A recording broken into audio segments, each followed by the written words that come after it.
Nem discos voadores. São objetos voadores não identificados. UFO. Não. Então fica assim. Sim, ok. Aqui, Ok? eu trouxe aqui, a título de auxílio de memória, Certo. até vou espalhar aqui. Pode, à vontade. Esses copos não estão enquadrados não, né? Não. Tá bem no corpo dele. Tá? Mas vem como diferença dela? Prefere que tire? Não? Sem problema? Ok. Então tá, então organiza e a gente começa. É rápido. Não, pode ficar à vontade. O senhor é que calcula isso. Tá? Isso é para auxiliar Pode. e até ajuda a conduzir direcionar, né? Lógico. a entrevista para... para... forma. Eu já vou trabalhando nas imagens do senhor aí. Forma, dimensão, sustentação, produção, luminosidade, aceleração.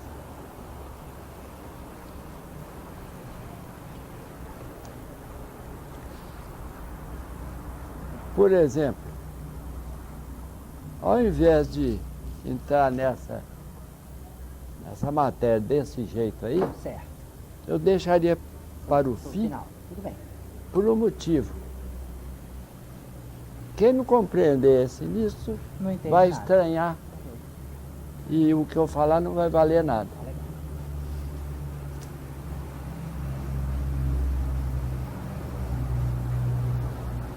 Então eu perguntaria, por exemplo,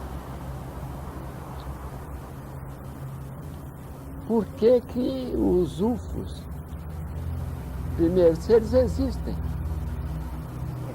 e se existem provas, por que que o estudo sobre eles é disseminado através do mundo todo?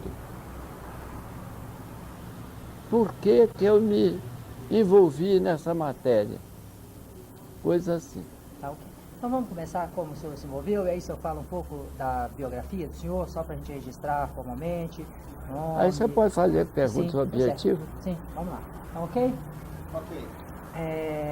Então, começando, professor, Eu tô com tosse. pode ficar, ele está regulando aí por ali.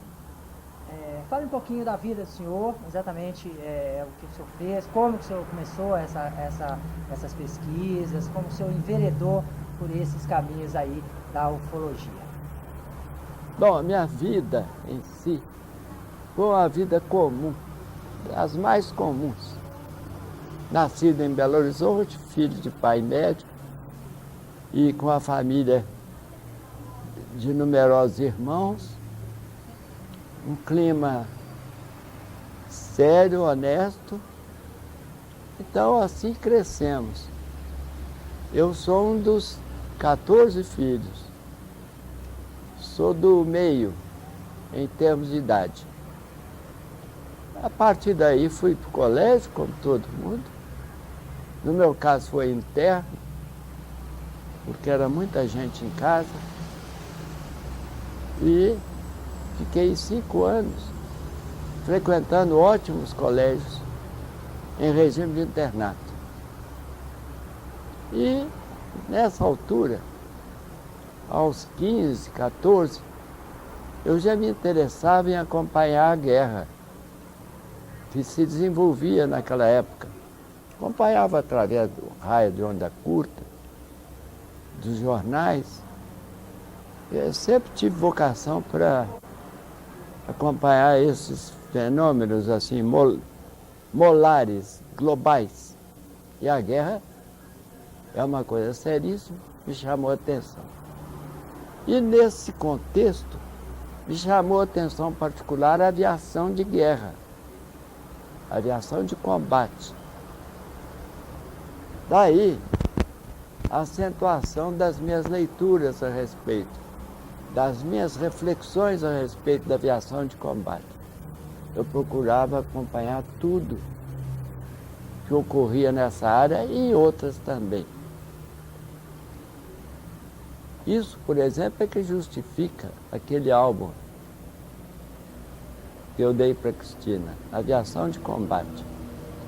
Porque eu era jovem ainda, depois de terminado o colégio, eu me candidatei a ser piloto de combate na Força Aérea Brasileira, mas na área da reserva, não de oficiais da ativa, oficiais de reserva. E a FAB, como vários países do mundo, precisavam naquela altura, com urgência, de formação de pilotos para repor as numerosas baixas da guerra ocorridas no Teatro da Europa e no Teatro do Pacífico contra o Japão. Assim, eu consegui ser selecionado, treinei como se fosse para combate. Mas não fui ao combate, nem minha turma, porque nessa altura a Guerra da Europa já tinha terminado, quando terminou o meu curso, e a Guerra do Japão terminou de forma brusca, inesperada, devido aos bombardeios atômicos,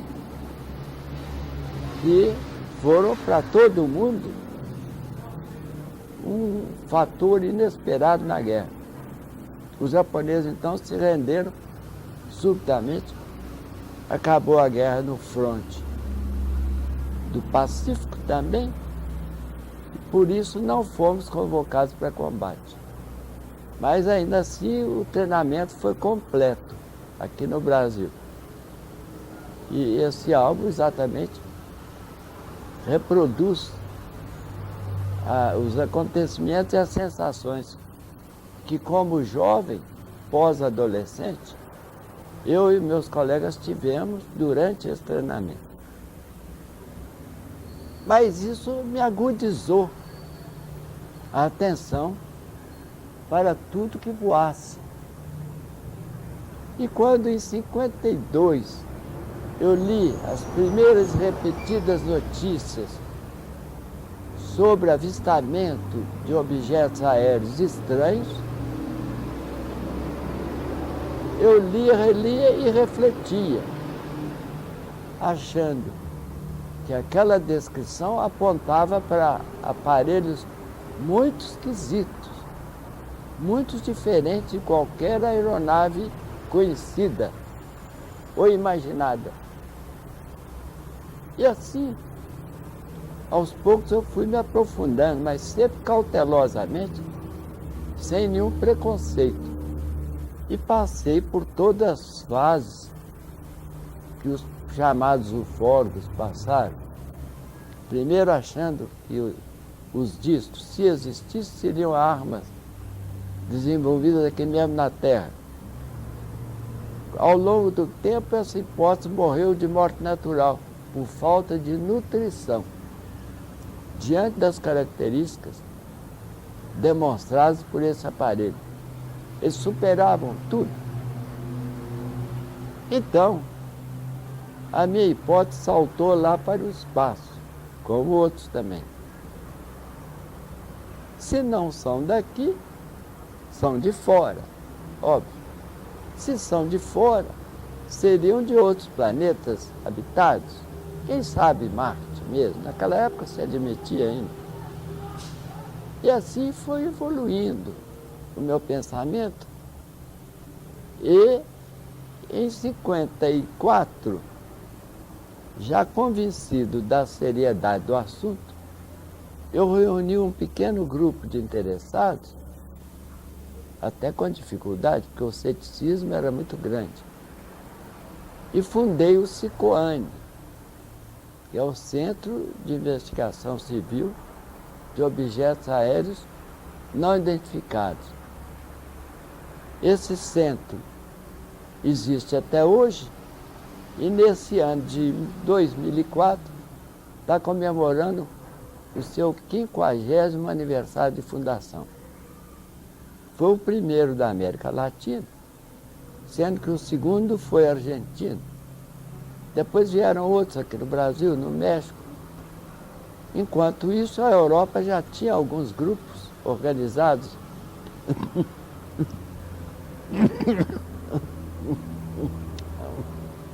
A América também. Entrando em correspondência com esses grupos, isso ainda mais me fortaleceu a crença de que o assunto era estranho, mas sério assim mesmo. Então, em 54 mesmo, fundado o Sicoane, nós começamos a investigação de campo. Sabe o que é a investigação de campo? Existem duas grandes ramas.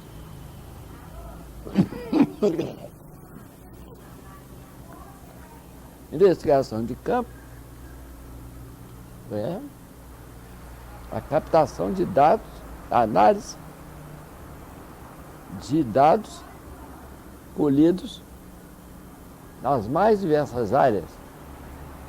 Não é em campo rural, não. E outro grande ramo é a investigação bibliográfica, porque naquela altura já se produziam numerosos boletins e até livros sobre o assunto UFO.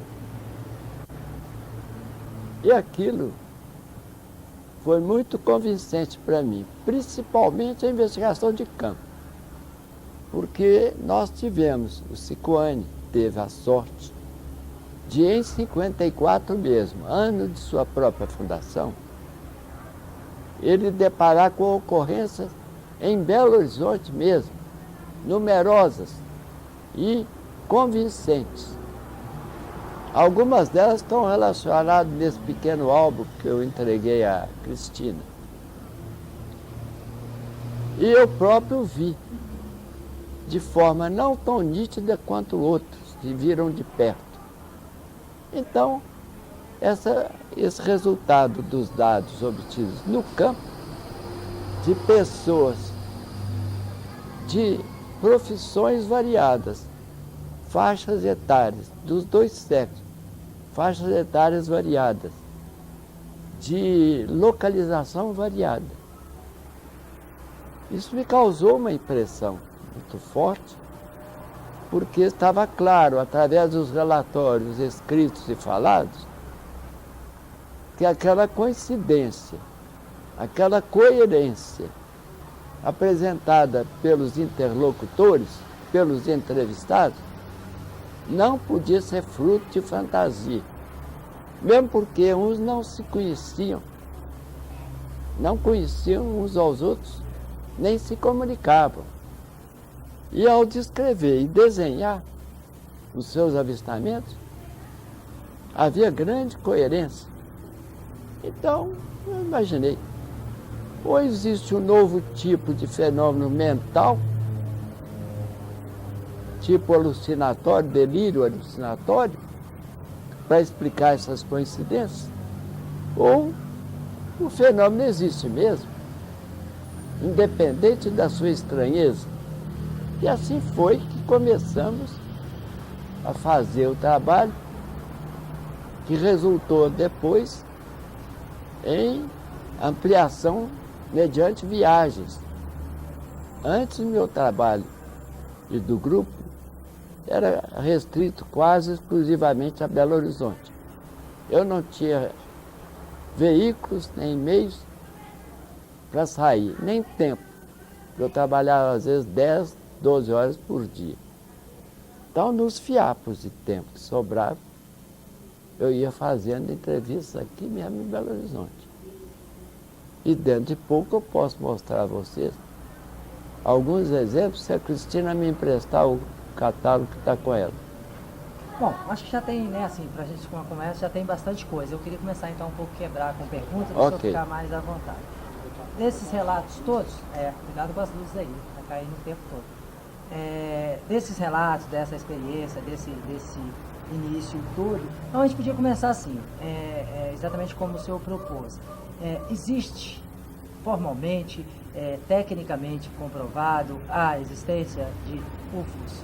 Essa é a primeira. E se, como eles se apresentam, aparentam, forma, essa coisa formal? Essa sua pergunta é que eu queria deixar para o fim, porque a sua resposta é extremamente complicada e só pode ser dada a nível de hipóteses. Não há comprovação. E depois eu posso explicar ou tentar explicar por que não existe comprovação da existência objetiva e concreta deles. Então vamos começar assim do geral então. Por exemplo, existe, né, assim, nos filmes, cinema, na arte, na literatura e em vários livros publicados no estrangeiro principalmente, essa ideia lá dos casos concretos, por exemplo, nos Estados Unidos, na região lá, a famosa Área 51. O que o senhor poderia falar para a gente pegar um macro e depois eu começo descartando da nossa conversa a famosa Área 51.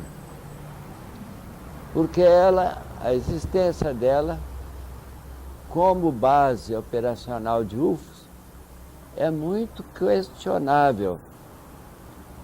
E sempre preferi obter dados diretamente das testemunhas, ao invés de acreditar em teorias e hipóteses que vêm de fora sem fundamentação convincente. É o caso da Área 51 e outros.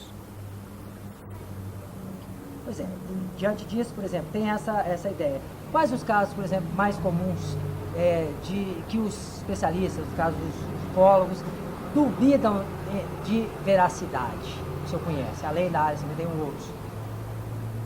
O que provoca dúvidas quanto à veracidade de alguns casos, é isso que você diz? Bom, aí há vários motivos. Um deles é o nível de informação de quem avalia. A gente que está tão por fora, independente do seu nível de erudição, há pessoas que estão tão por fora do assunto, que quando falam, emitem apenas palpites. Como é, por exemplo, o palpite sobre um jogo de futebol. Quem vai ganhar, quem não vai ganhar.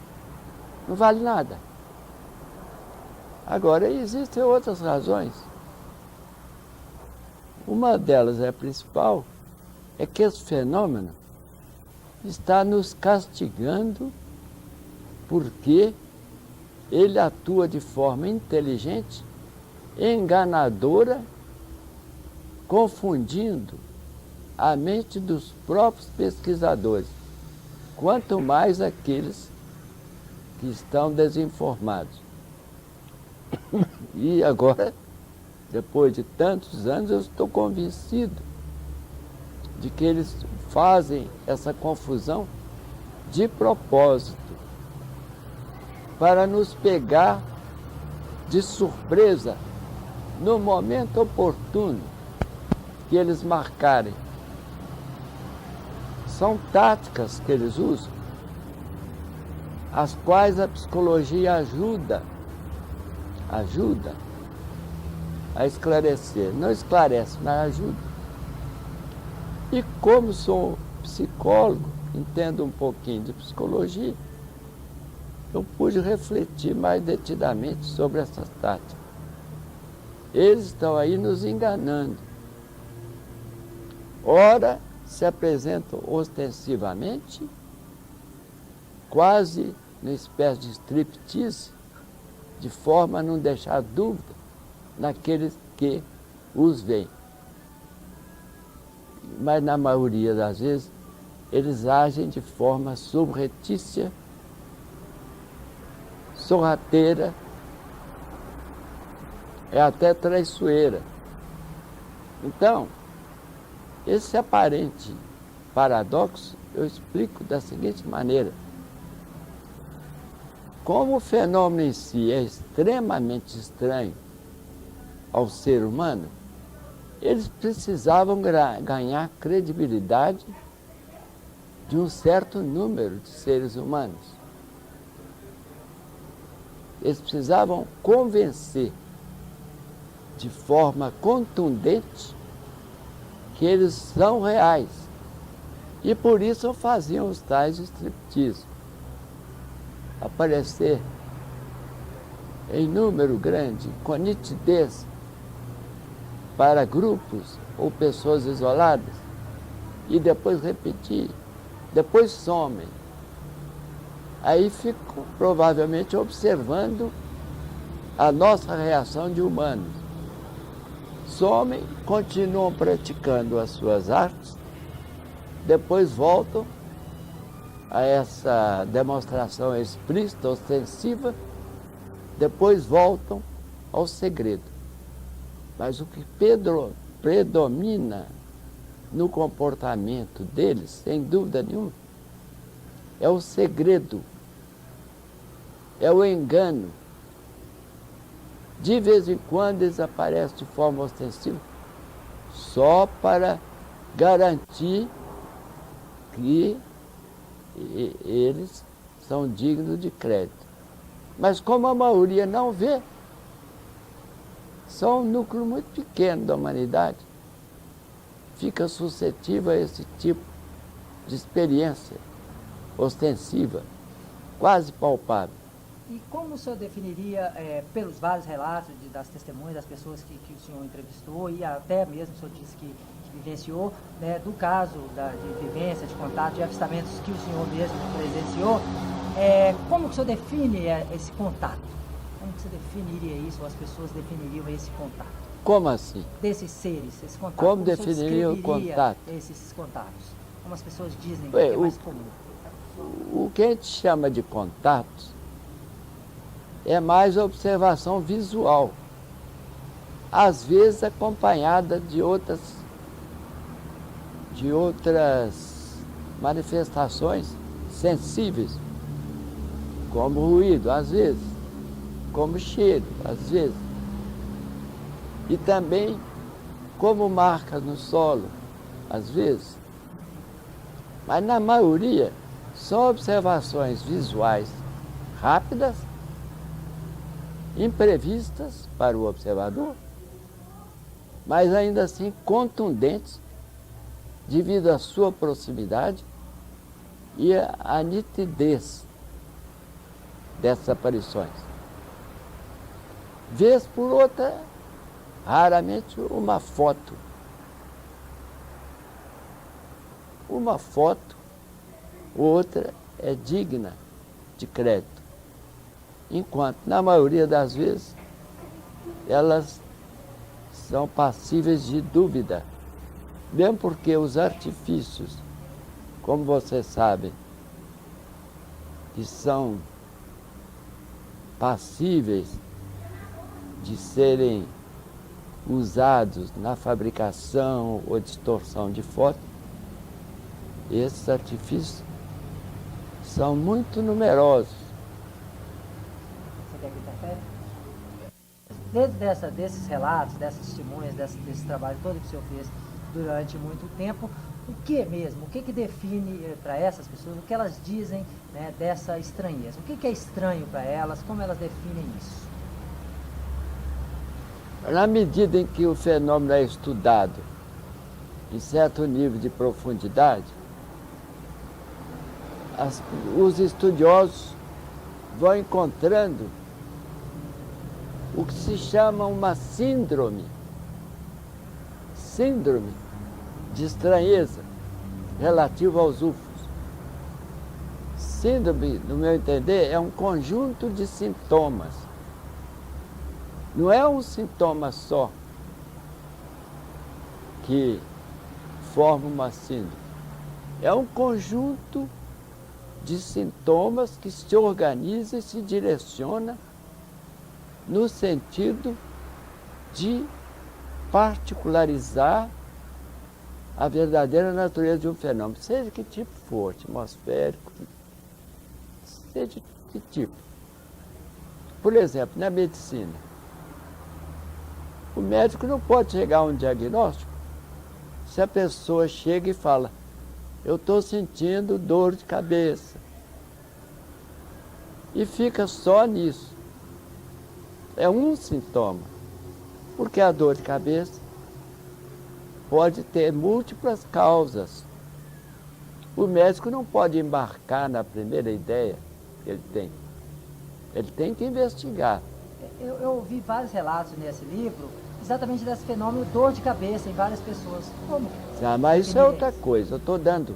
Sim, pois é, Eu mas estou essa fazendo uma experiência, analogia. essa referência, por exemplo, no procedimento natural da pessoa, físico. Eu fiquei curioso sobre isso nós falaremos agora no fecho. O que eu estou fazendo é uma analogia para esclarecer mais esse conceito de síndrome. Quando eu citei o médico, que todo mundo já foi a médico e sabe, quase todo mundo já teve dor de cabeça. E o médico não pode dizer prontamente, a sua dor de cabeça tem tal ou qual causa. Ele vai investigar no seu campo clínico e vai compor o quadro com investigações diversas, inclusive de laboratório. E vai procurar outros sintomas que eventualmente se correlacionem com a tal dor de cabeça. Ele então está fazendo o que a ciência faz de um modo geral. Ela não diagnostica nenhum fenômeno, não explica nenhum fenômeno com base em poucos dados. Ela vai captar, tanto quanto possível, numerosos dados sobre aquele fenômeno e, como no jogo de paciência ou quebra-cabeça, ela vai tentar relacionar os dados que têm coerência e, às vezes, abandonar os dados dissonantes ou incoerentes, no sentido de achar o significado para aquela doença, para aquele fenômeno, e aí ele pode diagnosticar, ou seja, descrever. Então, a abordagem quanto aos UFOs não difere disso. O que eu fiz e outros é sair a campo, captando dados tão fidedignos quanto possível. E depois procurando examinar se existem conexões entre a grande variedade de dados. O que está aqui, por exemplo, exemplifica. Como o fenômeno é mais detectado visualmente, então vem a questão da forma. Que forma tinha? A dimensão. A avaliação dos meios de sustentação na atmosfera. No caso do avião, por exemplo, todo mundo sabe que são as asas. A propulsão, que normalmente produz ruído. E tem também suas limitações. Cada motor tem a sua potência máxima. A luminosidade, se é igual ou tem conotações estranhas. A velocidade, se ela se enquadra dentro das velocidades conseguidas pelo homem para as aeronaves, ou se extrapola. Se extrapola, quanto de extrapolação? Outra coisa, a variação dessa velocidade em termos de aceleração positiva ou aceleração negativa. Por exemplo, você fala, a coisa estava perto de mim.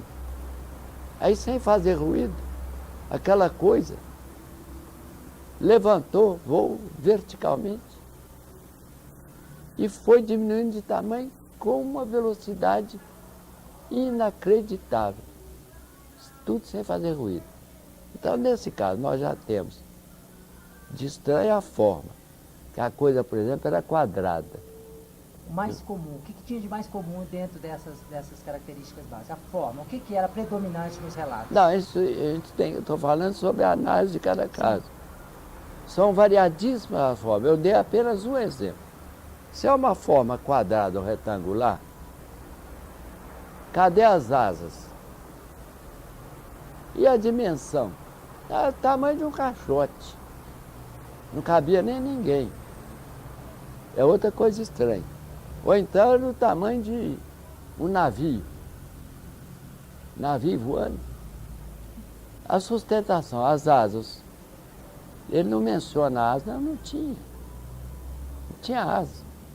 Mas ele parou no ar, ele parou. Às vezes para horas.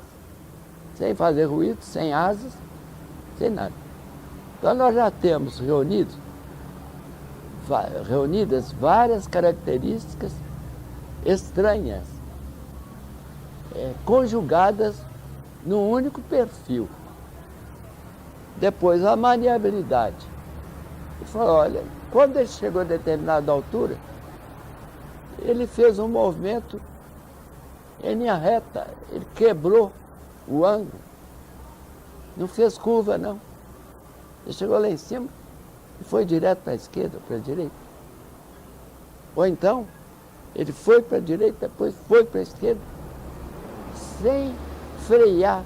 É como se fosse um facho de luz no teto de uma casa. Coisas são estranhas. Nenhuma aeronave faz isso. Então, daí para frente, não tem ruído. Depois, quanto tempo ele ficou? Tem casos que fica 5 horas em cima da cabeça da pessoa. Um aparelho pequeno.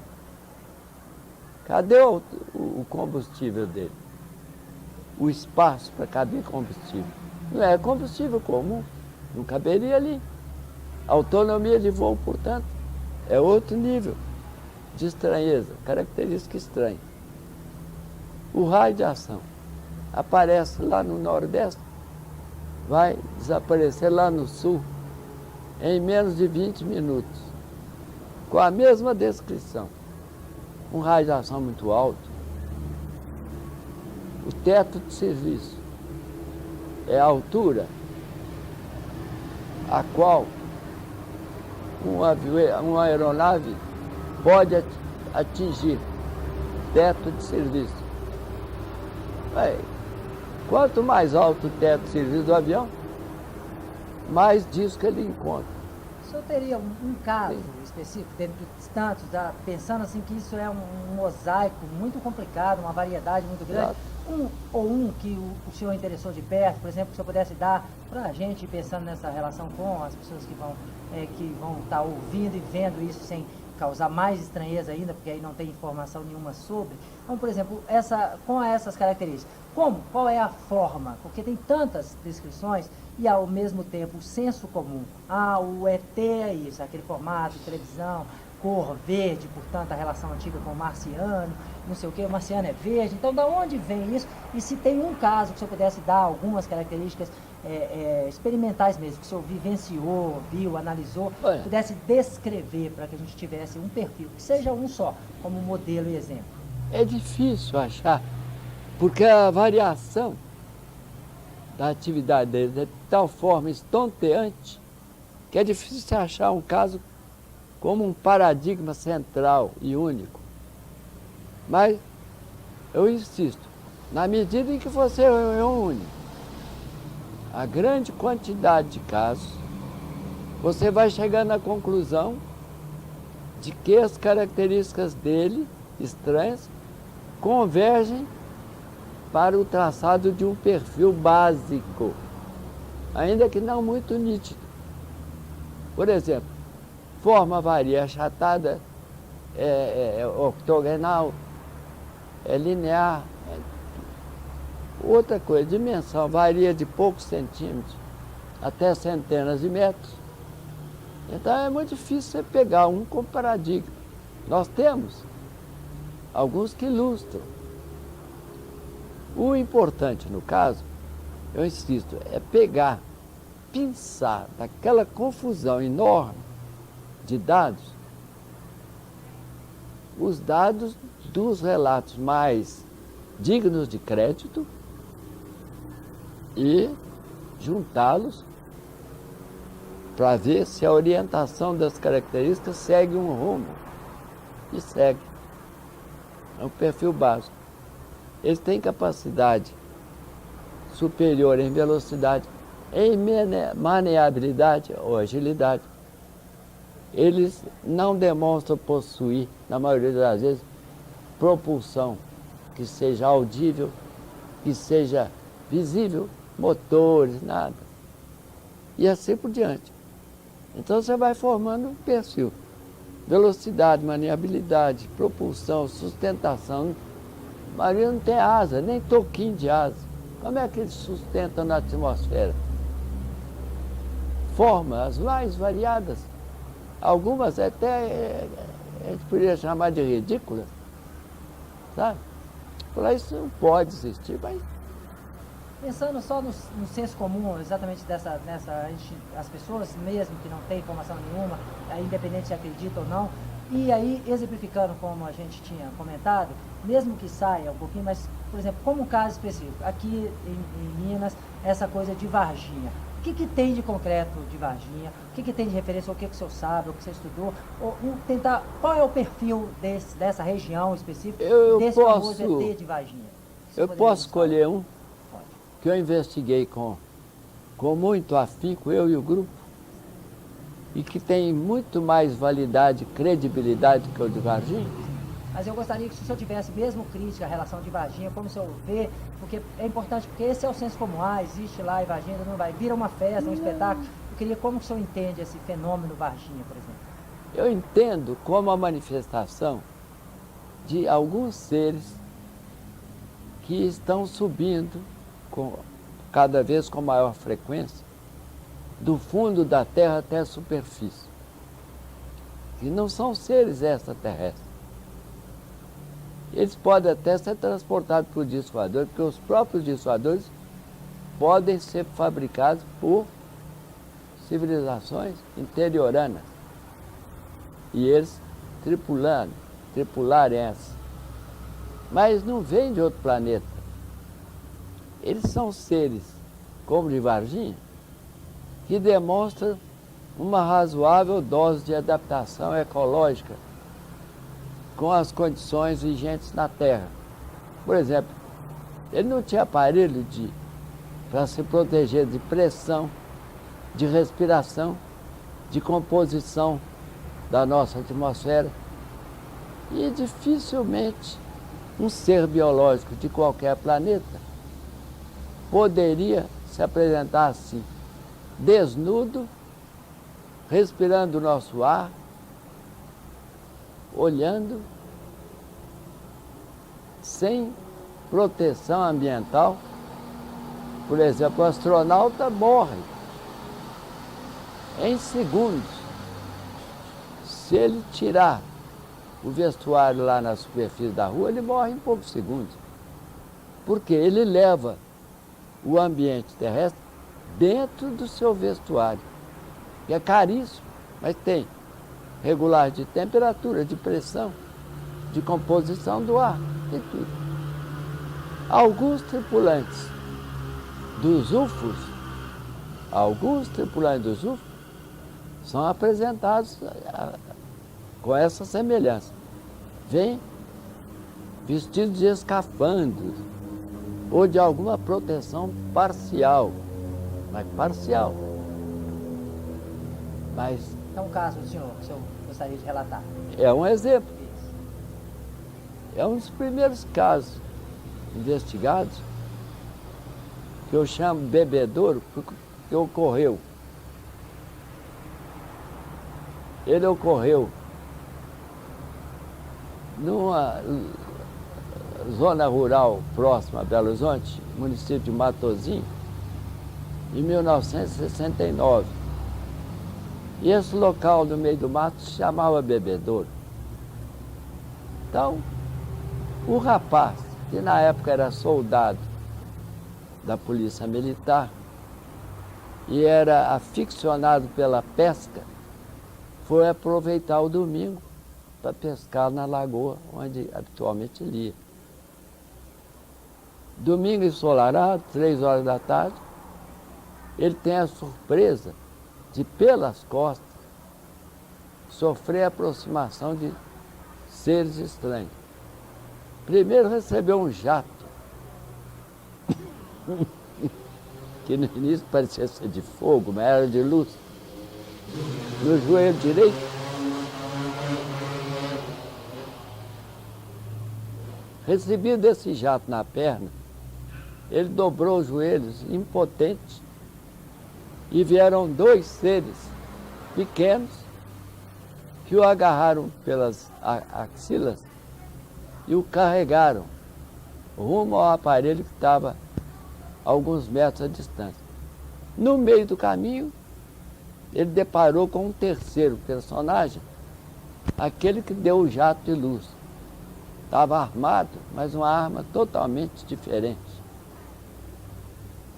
Foi levado para o aparelho, que era tosco, primitivo, incrivelmente primitivo. Introduzido lá, foi empurrado para um banco, não tinha nem perna esse banco. E lá, os 2, com o acréscimo do terceiro que ficou para trás, o rodearam e, com linguagem estranha, estavam comentando muito animados, como se estivessem contentes com a captura.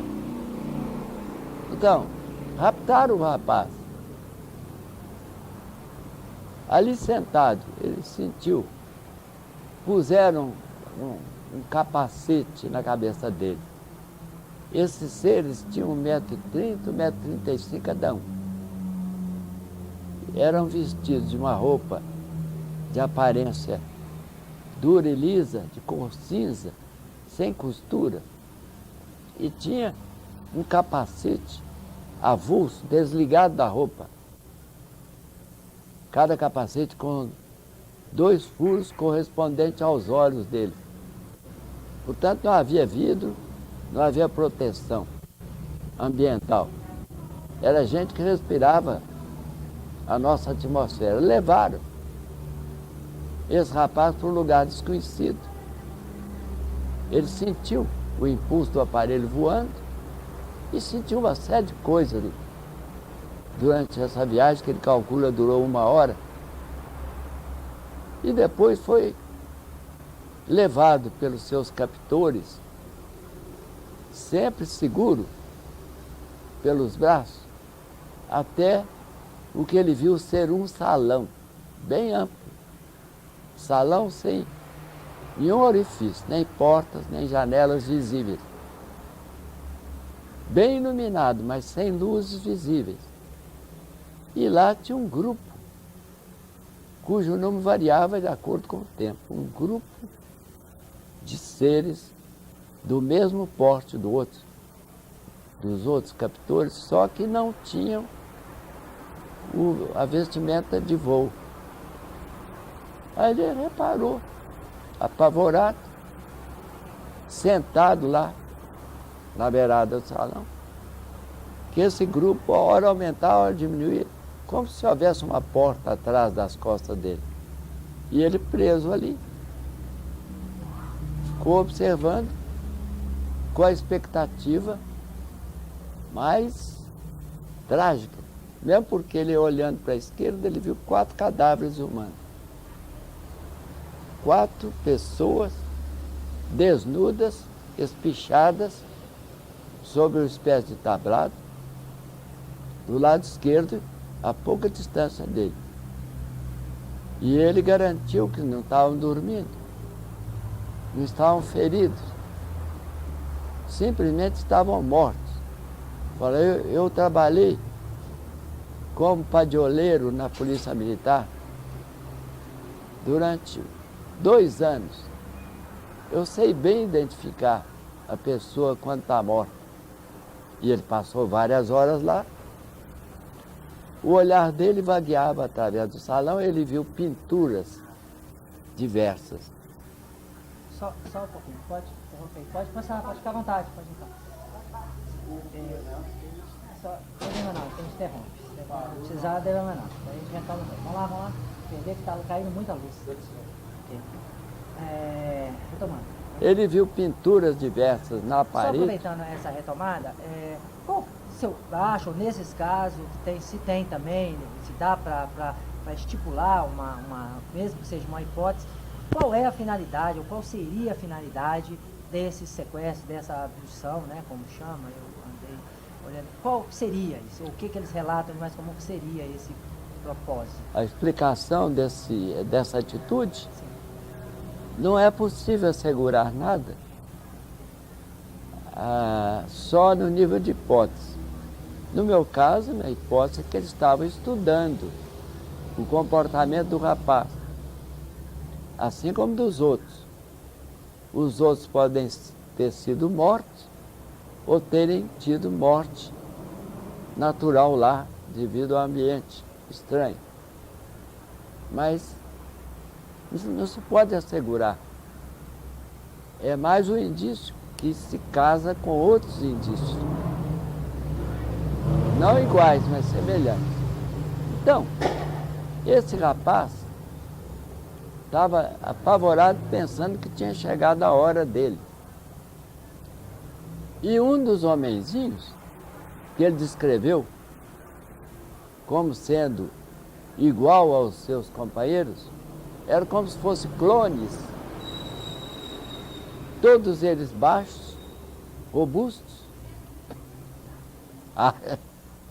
Isso.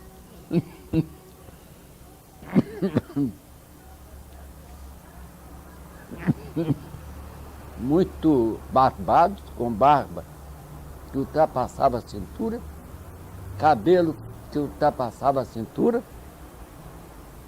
e enchendo grande parte do rosto, de tal forma que ele viu só que eles eram de cor pálida.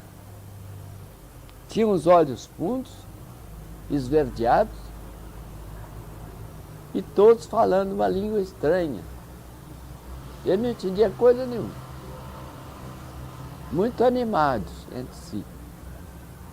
Pegaram a mochila dele, ele tinha uma mochila improvisada, que o terceiro homem deve ter pego no campo e levado para a parede. Lá eles amarraram a mochila e examinaram um a um todos os pertences dele. Modesto, ele é pobre, tinha uma muda de roupa, tinha comida como arroz, feijão, lata de sardinha, fósforo, tudo para o pescador utilizar durante as coisas. Tinha 2 ou 3 facões. Tudo isso passou de mão em mão entre os 10 ou 12 homenzinhos. E pegaram a identidade dele. Tudo que foi pego foi devolvido à sua bagagem, menos a identidade. E isso causou problema para ele, porque ele é a única identidade. O que foi devolvido para a bagagem eram as duplicatas ou triplicatas de dinheiro, caixa de fósforo, de roupa, etc. Mas a identidade não. Aí... Só de novo nessa ideia, nessa coisa da hipótese mesmo e tal. O que o senhor acha, ou que o senhor, né, poderia deduzir, né, desses vários relatos, o objetivo deles com os seres humanos? É o que eu já falei. Nós só podemos formular hipóteses. No meu caso, que tem um pouco mais de informação do que o comum das pessoas, a minha hipótese é que eles estavam ali fazendo experiências, como eles fazem com outros, com seres humanos. Agora, a finalidade última é ainda mais difícil saber. Que tipo de experiência e o que eles vão fazer com os conhecimentos adquiridos. Mais difícil. Então, isso já tem 67 para cá, quantos anos são? É. 40 e... Por aí você vê. 4 anos. Tantos anos e décadas se passam e ninguém consegue dar uma explicação unificada, plausível. E nem vai conseguir se os UFOs continuarem assim, com essa atitude evasiva, sorrateira, enganosa. Não vamos conseguir. Salvo orientação divina.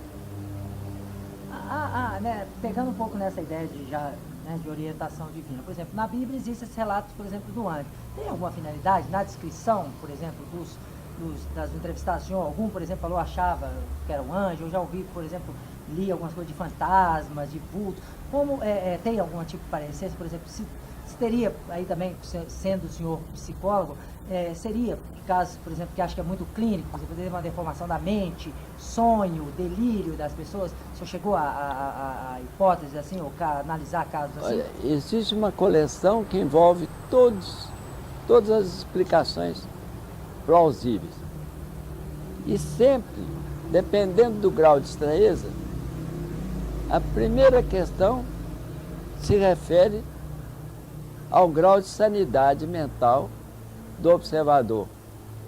Ele está falando uma coisa tão absurda, tão fora de esquadro, que automaticamente leva uma pessoa a essa suspeita inicial. Mas se ela for estudiosa e despreconceituosa, ela vai estudar esse caso em profundidade, estudar outros e outros e outros, e aí vai ter mais base para comparar e avaliar o grau de credibilidade. Quando eu falo grau, significa que nunca existe 100% nesse grau. Ele pode se aproximar, mais ou menos. Alguns são notoriamente indignos de crédito. Eu mesmo já estudei vários. A própria pessoa depois confessou. Mas são casos mais raros.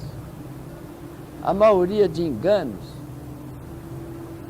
se refere à má interpretação, à falsa interpretação. A pessoa é honesta, ela é saudável e interpretou aquilo de uma forma estranha que, ao ser estudada, teve essa estranheza diminuída ou eliminada. Por exemplo, caso de avião comum, farol, eu mesmo já tive experiência. Um farol tão intenso que parecia fixo, intensíssimo, muito mais do que Vênus. Durou 1, 2 minutos. De repente aquele farol mudou de rumo. Aí é que eu notei que era um avião que estava se aproximando, com um farol, chamado farol anticolisão aceso, propositalmente muito intenso para evitar colisões aéreas. E ao fazer o contorno da sua trajetória, ele se revelou avião, porque tinha as luzes de navegação tradicionais, etc. Depois veio até ruído, que se aproximou. Então, a margem... A fita está acabando, não, mas aí nesse relato aí denso, com tantas possibilidades, existe nos casos analisados pelo senhor, ou mesmo como experiência, como se fosse uma conclusão, mas ainda em hipótese, nós estamos falando em hipótese o tempo todo, né? Existe algum caso, por exemplo, de uma outra forma de comunicação, a não ser o contato visual, não esse caso específico, mas, por exemplo, uma forma de comunicação, por exemplo, de diálogo, de fala, verbal, esses casos seriam interessantes, até porque acho que são mais... Verbal. Isso, verbal e o como no caso do soldado foi, só que a língua dele, o conhecimento não era compatível com a língua praticada pelos outros, mas era verbal, só o som era audível. E em muitos outros casos, a comunicação verbal é citada. Numa minoria de casos, a comunicação chamada telepática, mente a mente, é citada também, às vezes de forma muito digna de crédito, às vezes. Então, há de tudo, uma coleção imensa, a variedade é enorme. Aqui, eu me limitei a características dos aparelhos, mas existem as características dos tripulantes que não estão aqui, nosso baralho, e que são mais variadas ainda. Além das características físicas visíveis, existem as atitudes, as diferentes atitudes que são apresentadas de caso para caso. Uns parecem que são neutros, quase indiferentes, outros parecem que tendem para a amistosidade, outros parecem que são hostis. Mas aí é muito... Pegando nessa ideia da hostilidade, da violência, eu fiquei assustado com esse livro. Tantas informações que tem, por exemplo, de contato, de violência e tal. Brincando, ironizando, mas preciso responder sério, a gente corre perigo, esse contato, qual que é essa relação com esses casos? O que o senhor já teve de concreto, de análise de caso, de entrevistado, que alguém sofreu alguma coisa e como a descreveu? Sim. Eu não sei até que ponto existe perigo agora, mas eu estou suspeitando que no futuro, talvez próximo, o perigo para a humanidade seja generalizado, porque eles podem aparecer em massa, de repente, e colocar em prática planos que eles estão laboriosamente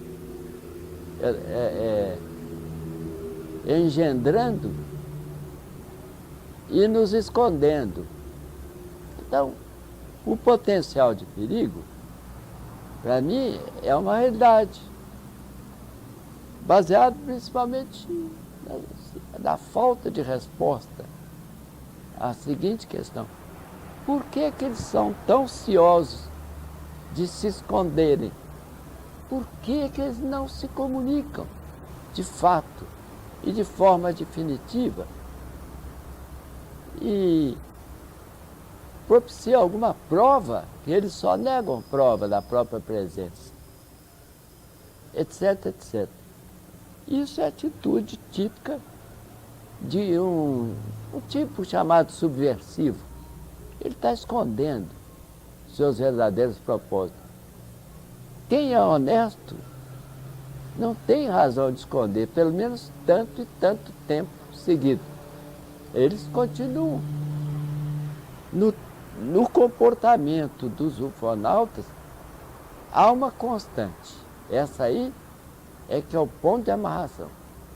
Eles podem variar de forma, de mensagens, de atitudes, mas não variam numa coisa: eles são quase 100% evasivos, sorrateiros. Pegando isso aí para concluir, para a gente fechar e fazer imagens, como que o senhor, por exemplo, define ou definiria a participação de governo? No caso, a experiência do senhor aqui no Brasil, se tem a... Em primeiro lugar, nunca me foi dada a oportunidade de questionar uma autoridade do governo de alto nível a respeito.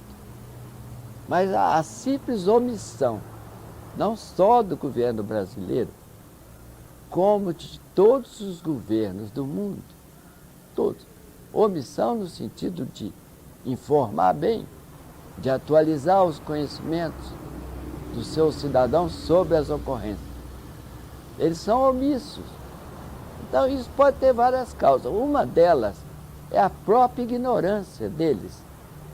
Como autoridade, eles não querem se expor à ideia de que eles são realmente ignorantes. Tanto ou mais do que nós, estudiosos. São ignorantes mesmo sobre os UFOs. Agora, uns poucos que são mais atilados, etc., constituem minoria, que muitas vezes é afastada do centro de opinião, do centro de poder. com essa cautelosa atitude. Cuidado, Zé, não nos comprometa, não fala tudo que pensa, não fala tudo que sabe. Um outro que esteja em alto escalão do governo pode saber um pouco mais, porque teve acesso a mais dados e pode acreditar nesses dados. Mas ele se vê isolado como uma ilha no oceano, como eu me vejo, mesmo sendo civil, independente, supostamente independente, eu me vejo como uma ilha. Eu vou falar para quem certas coisas? Eles não só vão rir, porque eu não tenho medo de riso. Se eu tivesse, não estava estudando isso. Mas o riso é uma manifestação de descrença, que vai se espalhando. E esse espalhamento não é bom para a humanidade. Seria bom que a humanidade levasse a sério esse assunto. Não porque ela possa se defender, mas pelo menos pode se preparar psicológica e espiritualmente para as grandes surpresas que estão na próxima curva. Maravilha, acho que tá bom, né?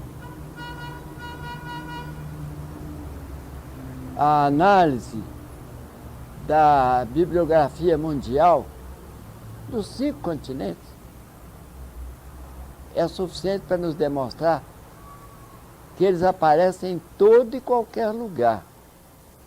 Por outro lado, eles manifestam preferências com relação ao tempo, como se fossem sazonais, mas não com periodicidade fixa. Eles escolhem locais, países, ou mesmo micro-áreas, onde ficam atuando durante algum tempo. E isso não exclui as grandes cidades. A Cristina tem um catálogo onde os primeiros casos demonstram exatamente isso. As primeiras entrevistas. Casos ocorridos em Belo Horizonte, em plena rua, em pleno quintal, ou até dentro da casa. Continuo? Continua, pode ficar à vontade. Então, mas em termos de proporção, as presenças dele, as zonas densamente povoadas, é muito minoritária, né, relativamente à presença no meio rural. Teria uma explicação ou seria só porque no lugar mais distante ele poderia permanecer mais? A explicação provisória que eu tenho é que eles fazem incursões na região rural com muito mais liberdade para obter os dados relativos aos seus objetivos experimentais. E que a densidade urbana não impede, mas torna menos conveniente a presença dele, tão numerosa como nos meios rurais. Isso, então, vem confirmar o que eu insisto em enfatizar. A evasividade é um fator comum a todos eles, independente de forma, de aparelhos, de tripulante, independente de tudo. Esse fator é comum a todos. Explica parcialmente isso. Por que eles são muito mais comuns nas zonas rurais do que no centro urbano? Eles podem e já frequentaram tudo, grandes centros, como São Paulo, Rio de Janeiro, Nova York, Londres, Paris. Tiveram em todo lugar. Eles têm uma penetração muito grande, mesmo porque eles atuam em silêncio, geralmente em voos noturnos. Ficam invisíveis quando querem, na escuridão da noite, etc, etc. Mas, vez por outra, são percebidos, como aqui. Eles são flagrados numa atitude estranha. Sua presença, como foi perto da Assembleia, como foi sobre o edifício de INSS, estava lá um bicho lá. Agora, para concluir mesmo, agora... Eu vou ser mais direto por causa do fator tempo. Em primeiro lugar, há mais de 2 décadas que eu não acredito que eles venham de outro planeta, não. Eles não são seres biológicos de outro planeta, não. Isso eu já declarei em 1999 com todas as letras, num congresso de ufologia. Mas a revista UFO mudou exatamente a frase principal, que eles não são humanos, mas não vêm de outro planeta. E logo em seguida eu falo, são seres incorpóreos, ou seja, sem corpo, que comandam um exército multivariado de outros seres, incluindo seres biológicos. Há um escalonamento, uma hierarquia entre eles, no topo da qual estão no comando os seres incorpóreos. Podia chamar de espirituais. Não tem corpo. E estão em qualquer lugar rapidamente. Tem inteligência. Aí é que vem a lembrança dos anjos, tal como descrito nos livros. Os anjos já foram criados assim, incorpóreos, mas são inteligentes. E alguns muitíssimos mais do que qualquer humano, né? E não tem necessidade de matéria para se locomover, para sobreviver. São imortais. Então eu acho que no comando desse exército estão os incorpóreos, que fazem misérias, inclusive iludem diretamente o cérebro humano, incutindo diretamente no cérebro certas visões e fantasias. E isso no topo da pirâmide. Abaixo existem vários outros tipos que eles estão sob a influência e o comando deles, inclusive esses que estão no fundo da terra, como é o caso de Varginha e de muitos outros. Eles são meio humanos e meio animais. É uma miscigenação. Há um hibridismo, quem não sabe se decorre da evolução filogenética da própria natureza humana, ou se é fruto também de intervenção artificial dos mais poderosos para produzirem seres de carne e osso e manter esses seres sob o comando deles. E o caso do Varginha é um dos numerosos exemplos, ele está longe de ser único disso. Seres miscigenados com características humanas, né? Inclusive psíquicas, mas com características animalescas. Maravilha, a gente fechou.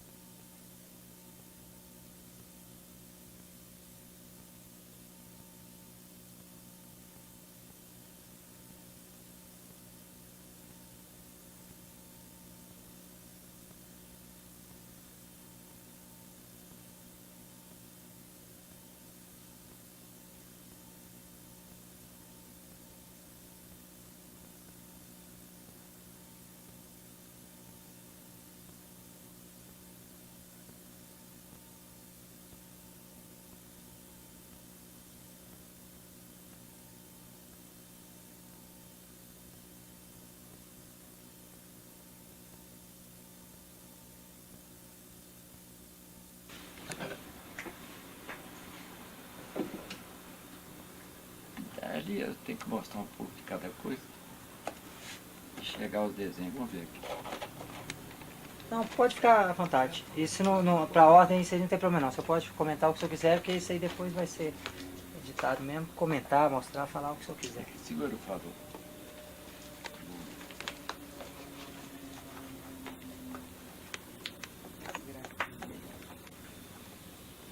você mexa com isso. Aqui, eu te encontro com, por exemplo, esse. Um desses. Morro da Luta, esse. Isso eu sei que preencheu, hein? Ah, é, professor? Deve ser essa letra aí. Nossa. Você era a única que preenchia. Chiquérrimo. Ninguém preenchia pra mim.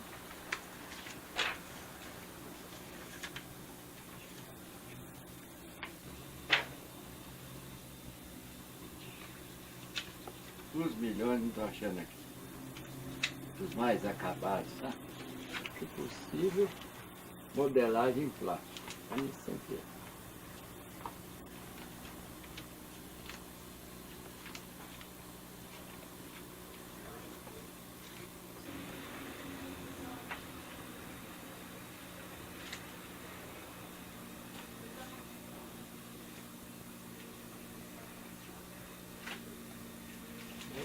Eu queria...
Ok, vamos lá então?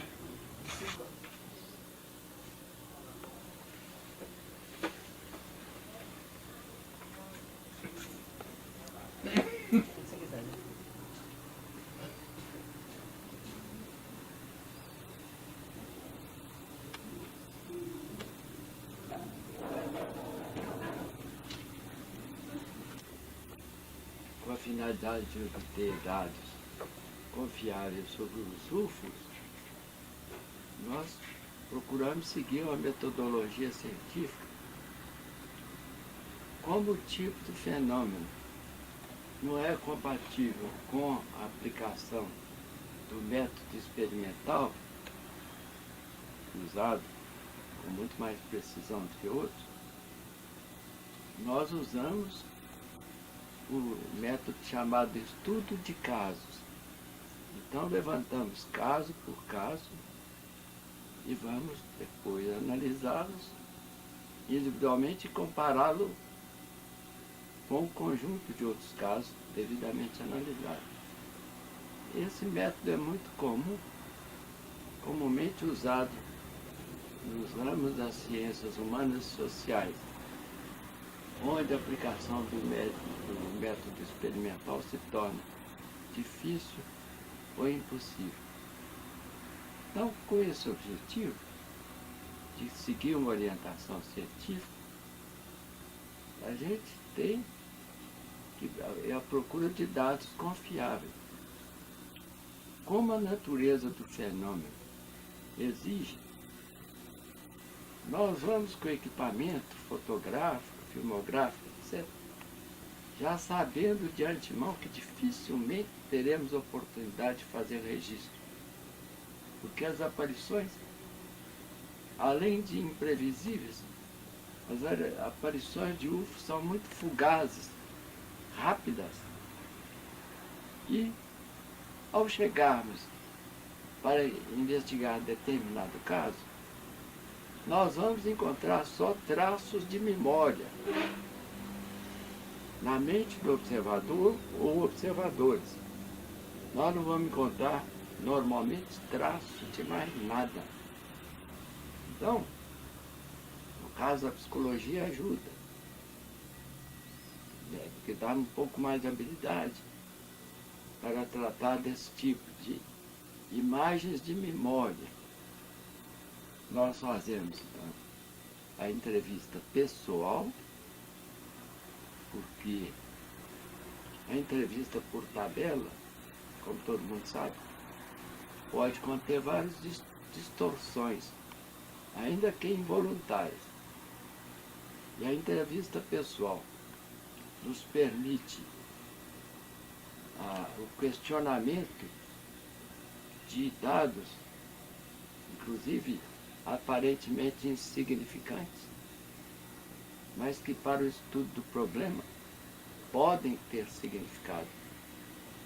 E também a entrevista pessoal nos permite a observação do comportamento do observador enquanto é entrevistado. Esse comportamento envolve o teor do caso que ele conta, mas também envolve uma observação do estado emocional dele e das graduais mudanças nesse estado quando o caso tem um conteúdo emocional muito alto, como é, por exemplo, comum o sujeito na noite ficar amedrontado diante da luz ou do aparelho que está em cima dele.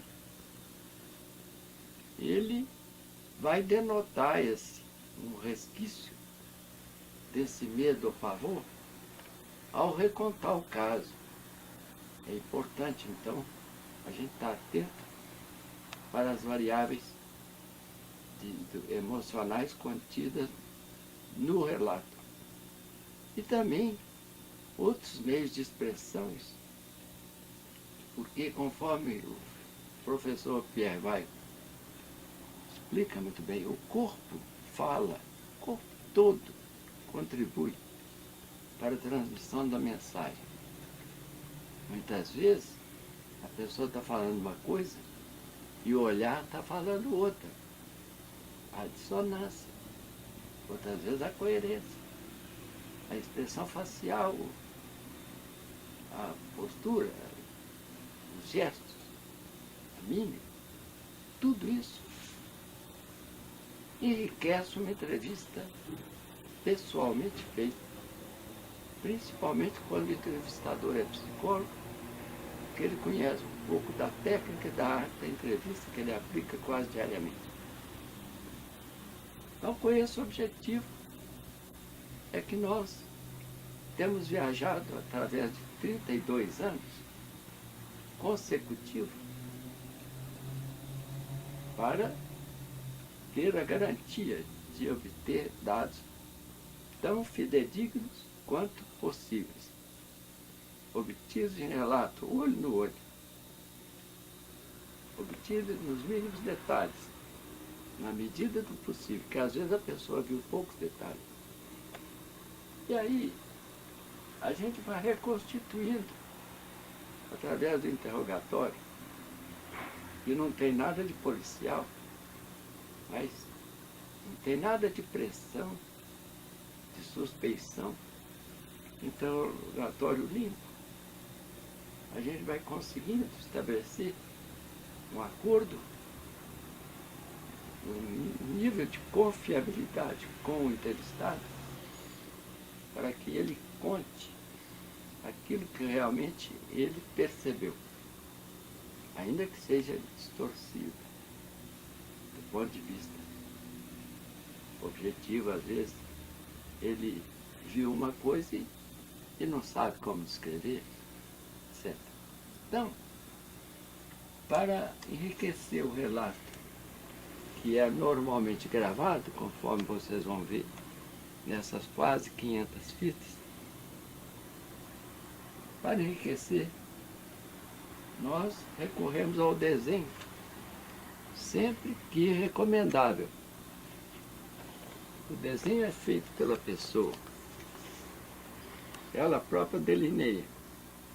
Geralmente com traços muito primitivos, que são pessoas pouco letradas, pouco treinadas, mas isso não invalida. Mesmo porque a gente vai marcando as partes e ela assinala com números, e aqui nesses números aparece a descrição daquilo que ela descreveu, sucinta. Aqui, se estava apagado ou aceso, essa parte. Aqui o código numérico, que consta de uma tabela de catálogo de cores que nós sempre levamos como equipamento usual. E a tradução por escrito. Laranja, amarelo claro, amarelo, amarelo. Né? Assim por diante. Na medida em que a gente consegue. Calor, bicho. Quer? Deu?